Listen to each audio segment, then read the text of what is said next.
جس بیوی سے زہار کیا اس کے علاوہ دوسری بیوی سے ہم بستری کر لی تو اب کیا حکم ہے؟ چنانچہ اگر کسی شخص کی 2 بیویاں ہوں یا کئی ایک بیوی ہوں، پھر ایک سے زہار کر کے روزوں کے ذریعے کفارہ ادا کر رہا تھا وہ، اور درمیان میں دوسری بیوی جس سے زہار نہیں کیا تھا جمع کر لیا، اس نے صحبت کر لی، تو اگر دن میں جان بوجھ کر کے ہم بستری کی ہے تو بالاتفاق 80 2 مہینے کے روزے لگاتار رکھنے ہوں گے، اس لیے کہ روزے کا تسلسل اب جمع کرنے سے باقی نہیں رہا۔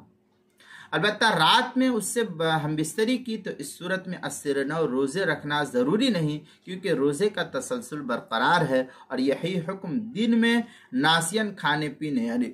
بھول کر کھانے پینے جمع وغیرہ کرنے سے بھی ہے، کیونکہ اس صورت میں اس بیوی سے زہار نہیں کیا تھا۔ چنانچہ در مختار کے اندر ہے اما لو وطئ غیرھا وطئا غیر مفطر لم یضر اتفاقا، یہ در مختار کی عبارت ہے۔ آگے شامیہ میں ہے کأن وطئھا لیلا مطلقا او نہارا ناسیا، اس طریقے کی عبارت ہے در مختار شامی، کتاب الطلاق باب الکفارہ جلد نمبر 5 صفحہ نمبر 141، کتاب المسائل 5ویں جلد صفحہ 333 پر بھی اس کو نقل کیا گیا ہے۔